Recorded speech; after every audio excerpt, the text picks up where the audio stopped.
Fiscal consolidation पे आ जाओ और फिस्कल स्टिमुलस पे आ जाओ। फिस्कल कंसोलिडेशन को हिंदी में बोलते हैं राजकोषीय विवेक या राजकोषीय एकत्रीकरण। इसकी हिंदी लिख लो, राजकोषीय विवेक या राजकोषीय एकत्रीकरण। राजकोषीय विवेक या राजकोषीय एकत्रीकरण, और इसकी हिंदी है राजकोषीय प्रोत्साहन। राजकोषीय प्रोत्साहन।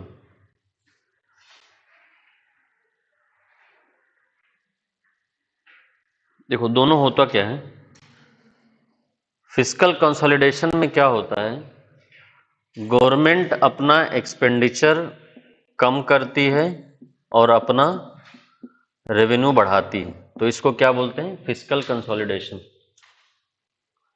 और फिस्कल स्टिमुलस में क्या होता है, गवर्नमेंट अपना एक्सपेंडिचर बढ़ाती है एंड रेवेन्यू कम करती है।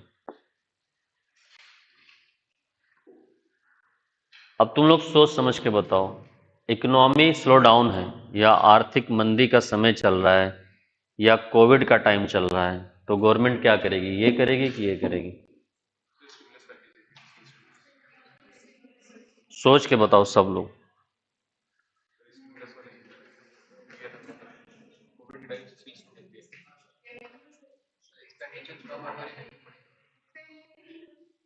कोविड का टाइम है मान लो, या इकोनॉमिक स्लो डाउन हो रहा है, या डिफ्लेशन का टाइम है, लोग डिमांड नहीं कर पा रहे हैं, तो गवर्नमेंट क्या करेगी? स्टिमुलस ना, ये कंसल्टेशन स्टिमुलस। हाँ देखो, कोविड के टाइम पे भी इसलिए गवर्नमेंट ने पैकेज भी दिया था ना, कोविड 19 के टाइम पे फिस्कल स्टिमुलस पैकेज। स्टिमुलस का मतलब क्या होता है, उत्तेजित, ठीक है, या प्रोत्साहित। कोई चीज अगर मंद पड़ी हुई है तो उसको स्टिमुलेट कर देना, उसको एक्टिवेट कर देना। फिस्कल स्टिमुलस क्या होता है, अगर इकोनॉमिक स्लो डाउन है तो इकोनॉमी में कुछ ऐसा करना कि इकोनॉमी रन होने लगे।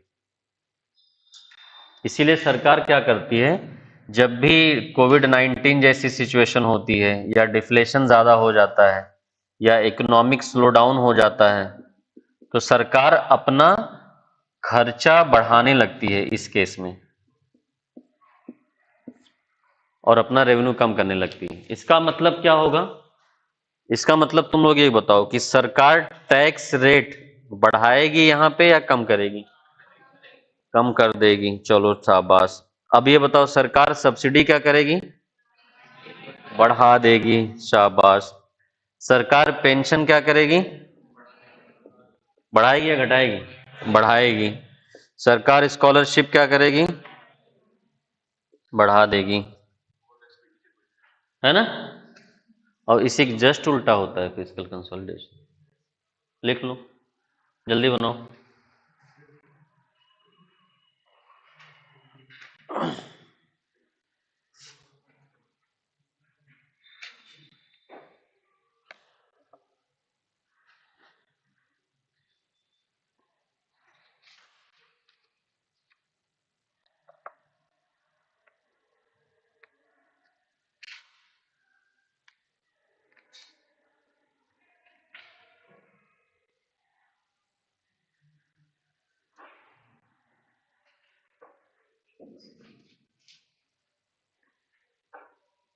जल्दी बनाओ बेटा तुम लोग, पेन वन मत बदला करो यार, एक ही पेन से लिख लिया करो। देखो हिंदी इंग्लिश दोनों पढ़ाना रहता है, ऊपर से तुम लोग बार बार पेन बदलते हो, स्पीड स्लो हो जाती है ना। मैं सिर्फ इंग्लिश मीडियम वालों को इकोनॉमिक्स प्री मेंस पढ़ाता हूँ तो 120 से 130 घंटे लगते हैं। तो तुम लोग को इसी में पेन भी बदलना है, इंग्लिश में भी बोलना है, फिर हिंदी में भी वही चीज़ बोलनी है। जल्दी लिखो थोड़ा, एक ही पेन से लिखो, घर जाके उसको रिवाइज करते टाइम पे हाईलाइट कर लिया करो। हेडिंग है तो हेडिंग को बॉक्स में बंद कर दो, हो गया। इसका जस्ट उल्टा क्या होता है, और जब सरकार ये करती है तो इसको बोला जाता है ऑस्टेरिटी मेजर। क्या बोलते हैं? Austerity measure. तुम लोग आरओ का एग्जाम भी दे रहे हो ना, कम खर्च करने वाले को क्या बोलते हैं, एक शब्द? हाँ हाँ, मितव्ययिता के उपाय बोलते हैं इसको हिंदी में। मितव्ययता के उपाय। ऑस्टेरिटी। हाँ ऑस्टेरिटी है, टी टी ऑस्टेरिटी मेजर्स, मितव्ययता के उपाय। मितव्ययता मतलब कम खर्च करना होता है ना, हिंदी आएगा आरो में। अधिक खर्च करने वाले के लिए एक शब्द अपव्ययी, उसका विलोम मितव्ययी। तो ये मितव्ययता के उपाय, इसी को बोला जाता है ऑस्टेरिटी मेजर, है ना। अच्छा एक बात बताओ,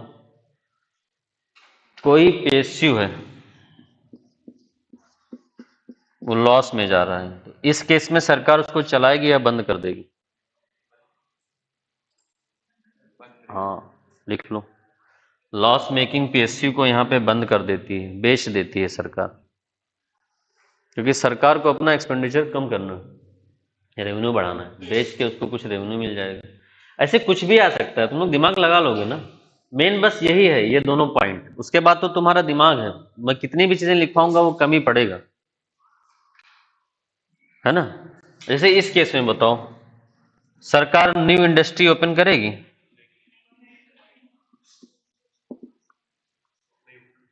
हाँ नहीं, ऐसे कुछ भी आ सकता है, बस कॉन्सेप्ट ये है, बस ये, उसके बाद तो सब लिंक है। नई इंडस्ट्री नहीं ओपन करेगी, लिख लो।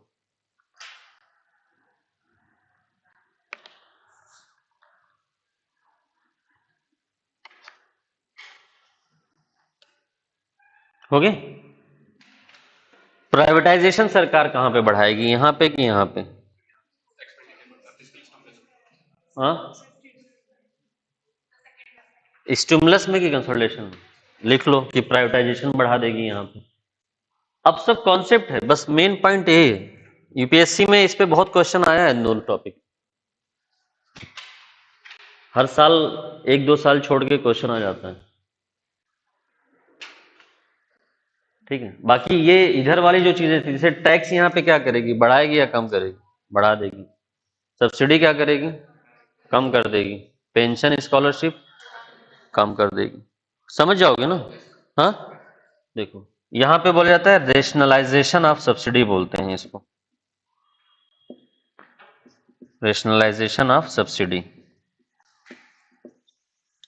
सब्सिडी में तार्किकता।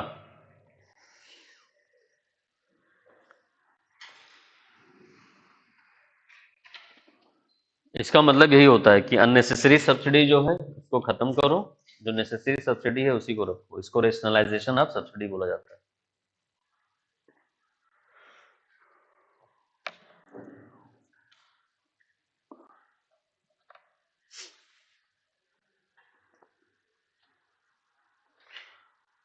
स्टिमुलस वाला समझ में आया ना, कब होता है? ये सारे केसेस हैं। जैसे एक बार 2008 में ग्लोबल फाइनेंशियल क्राइसिस आया था, तब भी स्टिमुलस पैकेज दिया था सरकार ने। क्लियर? तो ये बस यही लाइन समझनी है, उसके बाद जो चीजें हैं वो तुम्हारा दिमाग उसमें कितना दौड़ता है वो डिपेंड करता है ना। अगर ये नहीं जानोगे तब तो तुम कर ही नहीं पाओगे, ठीक है। चलो, एक क्वेश्चन इन्होंने पूछा था यूपीएससी में 2011 में, फिस्कल स्टिमुलस, यूपीएससी 2011 क्वेश्चन डालो आ जाए।